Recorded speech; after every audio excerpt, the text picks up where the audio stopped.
On this episode of the Obscure Realms podcast, we are going to be talking about the next part in the series, The House Part 2. And later, we will be discussing a popular paranormal video that involves a ghost and an Xbox One Kinect. So sit back and get ready as we are about to enter The Obscure. The Obscure Realms podcast begins right now.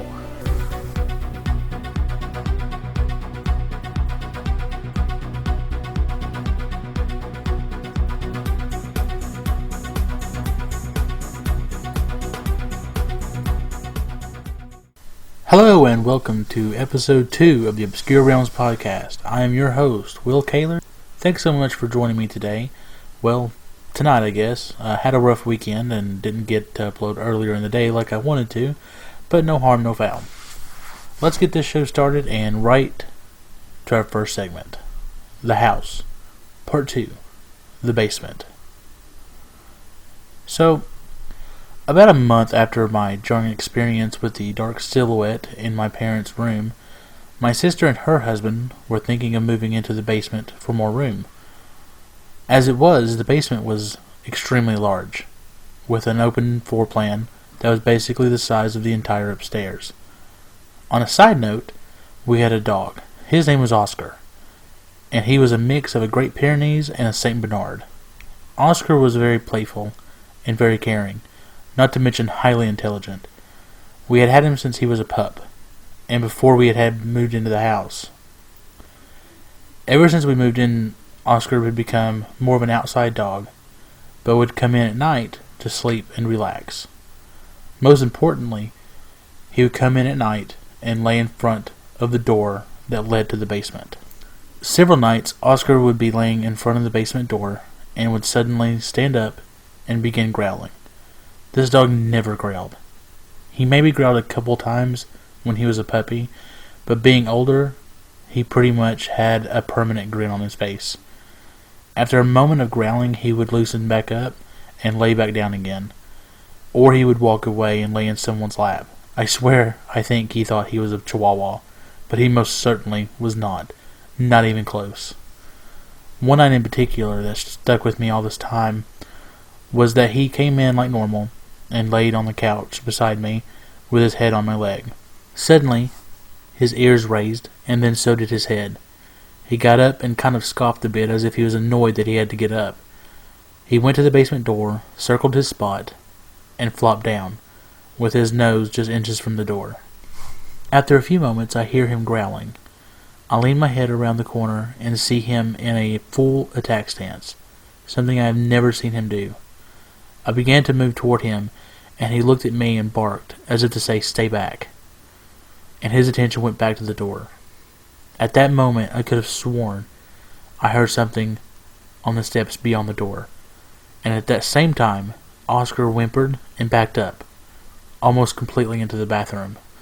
But then he went full out growling and barking, his large paws pounding against the basement door. Then, all of a sudden, he was calm again, and walked away as if satisfied with himself. He seemed he was his old happy self once more. We sat back down together, and I turned Animal Planet on, as a treat for Oscar, as he loved to watch. Myself, though, I couldn't help steal glances at the hallway where the basement door stood. I told my family about the incident with Oscar, especially since my sister and her husband were thinking about moving down there.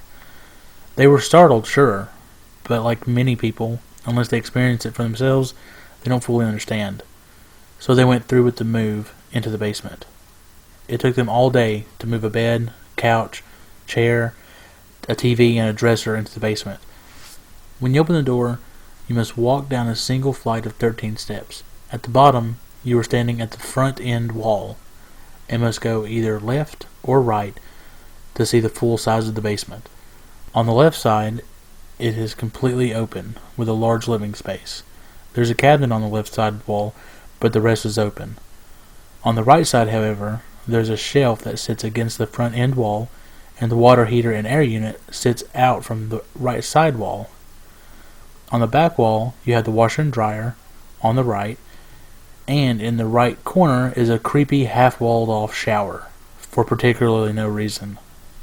My sister and her husband, for reasons unknown to me, set up their living/sleeping area up on the right side, even though the left side was the more open side.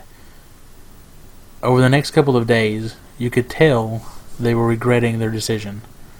She would tell us how strange they felt when they would stay down there, how when they would go to walk upstairs, they would feel blowing on their necks and whispered growling in their ears. One morning, I woke up rather late to the sound of banging and other loud noises. It was my sister and her husband and my dad moving their stuff back upstairs. When I asked why they were moving back into the den, my sister told me to ask her husband. Her husband was a very skeptical person. He didn't really put much credit into any of the stories we would tell each other about all the weird things that were going on. So, I asked. The night before, they had gone to bed like normal, which meant rather late, and they had a difficult time falling asleep, like they had been since they made the move. That night, they remembered that one of the reasons they found it difficult to sleep was that it was rather hot. So, when they were able to fall asleep, they did so without being covered up. My brother-in-law said that when he woke up in the middle of the night, he was on his side facing my sister. He noticed the clock by the bed that it was almost 2:30 in the morning, and it was very cold. He said that he went to grab some covers to pull over him when he heard a growl. He froze for a moment with the covers clutched in his hand. It seemed to have come from behind him. He thought hopefully that it was Oscar. I want to mention here that Oscar, for the entire 4 years we were there at that house, he never went into that basement. Not one time. My brother-in-law decided he would turn around and tell Oscar to go back upstairs. But when he went to turn over, he paused on his back, completely shocked and paralyzed with fear. There was a woman on the ceiling of the basement. Her hair was dangling over him, and her pale dead eyes were locked on his. Her mouth was agape, as if her jaw was broken.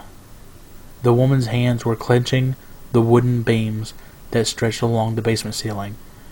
He made a note to say that he did not see any legs, not that she didn't have any, but the way he explained it was that they simply hadn't formed yet. He said that he made a sudden move to grab at something at the table next to the bed, but when he moved, the woman let go of the beams and was coming toward him. He shut his eyes and shielded his face, and when he didn't feel anything, he removed his arms from his face, and she was gone. And so was he. He didn't go back down there until morning, when they began moving all their stuff back upstairs to the den. He said he couldn't explain what had happened. He had never had anything like that ever happen to him.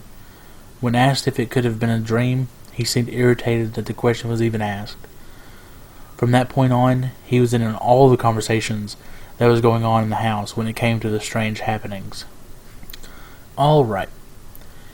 It is time for the part of the show to talk about a video that has been circulating around the internet again, and this one in particular is a pretty old one. It has been around since 2013 and has gotten over 1.5 million views on the original channel it was uploaded to. The video is called Unexplained Ghost Footage Captured Weird Shadow Person Xbox One Kinect Creepy Disturbing. Uploaded on the channel Faceless Nights. A link for the video is in the description below. The video is really cool and really creepy. I myself am an avid gamer. Mostly I play Xbox One and a little PC here and there. Also, full disclosure, I worked for Xbox for a while, doing hardware and connectivity troubleshooting. And doing some Kinect troubleshooting was definitely in the wheelhouse for many customer issues. In the video, the gamer, Zero Fox, or the YouTuber, Faceless Night, is going through various Kinect settings. When he comes to the night vision mode, there is something that shouldn't be there. The shadow of a person standing behind him. He notices it quickly, and the figure moves away from the camera. Zero Fox goes through the various settings again to see if it reappears, but to no avail, the figure has left. He is left startled, and the clip ends. And the comments on the video range from, "This is completely real and creepy," to, "This is obviously BS. Anyone who buys this video to be real needs to have their eyes examined." So, it leaves us with the question, is it real? Well, let's start with some obvious clues that many commenters called out. 1. The color of his shirt changes from a plain black t-shirt And 2. His position in the video changes drastically from one filter to the next, implying edits. And 3. The big one. When the figure appears in the night vision mode and goes to leave the shot, it blurs over the actual shot of the camera into the black edges, giving away that this is a visual effect shot. Now these are some good points to throw out there if you're not familiar with the Kinect sensor, night vision shots, and aspect ratios. Then it would be very easy to dismiss this video. However, each one of these bullets can be explained in favor of the credibility of the video, and I will do that now. But do not think that I still believe this video is 100% legit. I'll explain a bit later. Now let's start with the first bullet, his shirt. Anyone that has ever dealt with a night vision camera, or has even watched shows that use it, for example Survivor, Man vs. Wild, or any number of ghost reality shows, would know that when using night vision or full spectrum cameras, the light refracted from any surface, white or black, will look like the opposite in these filters. A black t-shirt will appear white, a white t-shirt will appear black, and print on either will be highlighted, especially if the print is hard to see on camera in the first place. So that means he is not physically changing his shirt from one filter to the next. 2. His position is changing every time he changes the filter. Obviously he is a poor editor. Wrong, but don't feel bad. Not everyone knows how aspect ratios work, and many more don't know that the Kinect houses more than one camera. Every time he changes the feed to another filter, the Kinect is changing to another lens, which is in a different position than the last. The Kinect also does a sort of zoom from ratio to ratio. You will notice that when he changes it to, for example, the night vision, the feed gets smaller and the black edges appear. This will give the illusion that he is using jump shots, but he is not. This is just how the Kinect camera works. Last but not least, the figure itself. Commenters have stated that they can clearly see the fault in the figure, where when he goes to leave, it bleeds into the black edges, which indicates that he created it in some kind of software, perhaps After Effects. But does this mean that he did in fact create the image? Again, no. Well, 50% actually. That he probably didn't. I say that because, again, like I said in my first video, anything you see online that involves a possible paranormal sighting can be faked. You can create anything to look real these days, with the only real exception of people. But why would I say that this can still be real? Well, it's because of the filter he is using, the night shot mode. When those black edges on either side come in, when the figure exits and the bleeding effect into the black edges occur, this could be a result of the different lenses of the Kinect. This has happened to me when I tested out live streaming. Waving my hand in front of the camera, right at the edge, there's a smidge of bleeding over. So every one of these negative comments that are supposed to debunk the video can be explained away, leaving credibility to the video and the possibility of it being a legit paranormal encounter. But again, is it though? I did take a look at this YouTuber's channel, which is, again, Faceless Nights. There's a link in the description below if you want to go check it out for yourself. The channel is mostly a gaming channel where he uploads streams and gaming videos, but there is a playlist of paranormal videos that he has done. Always having faith in seeing the honesty in people, I began to think that this experience sparked an interest in the paranormal. So I compared the date of this video to all his other paranormal videos. It was not the first, but what was before it was a prank ghost video and a couple more, to be honest. Some of the rest, which is about 20 videos in all in his paranormal playlist, are good and look real. The ghost in the stairwell video comes to mind.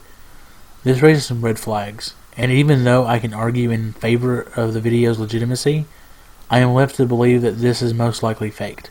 But then again, he did do something that he did not do for any of his other videos, which was to explain the aspect ratios and defending the video, saying that he did not fake it, which again he has not done for any of his other videos, where you can clearly say yes, he has faked these. Also, while watching his explanation video, I noticed something perhaps not any other commenters caught. A very plausible EVP, which stands for Electronic Voice Phenomenon. The idea that disembodied voices can be caught in the audio that was not heard in real time at the moment of recording. Does EVP even need explained anymore? Feels like anyone that does these videos does a breakdown definition of EVP. Anyway, the EVP occurs at 2:36 of his explanation video. I played it through Audacity and turned it up, and it sounds like it says go. Now, you can go back and listen to yourself.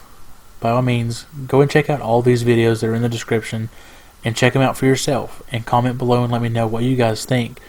Now, with the EVP and the video, and his defending the video, leads me to believe in it a little more, and overall has left me believing that the video is legitimate and something paranormal was captured. However, the argument certainly can be made that it was indeed a hoax for fun. But let's keep this in mind. Nearly all of the paranormal videos that are on the internet, real or not, can be hoaxed. It's just the time we're living in. It's up to us to determine for ourselves whether we believe it or not. So you have to keep an open mind about all of this. Well, that will do it for me for this episode. Thank you so much for joining me today. If you like this video and you want to see more, hit that subscribe button and comment down below and let me know what you think of the Kinect video or the house part 2. And don't forget, you can email me anytime with your stories or questions or concerns at obscurerealmsteam@gmail.com. Again, that's obscurerealmsteam@gmail.com. And you can also follow me on Twitter at obscurerealms. Until next time, bye-bye.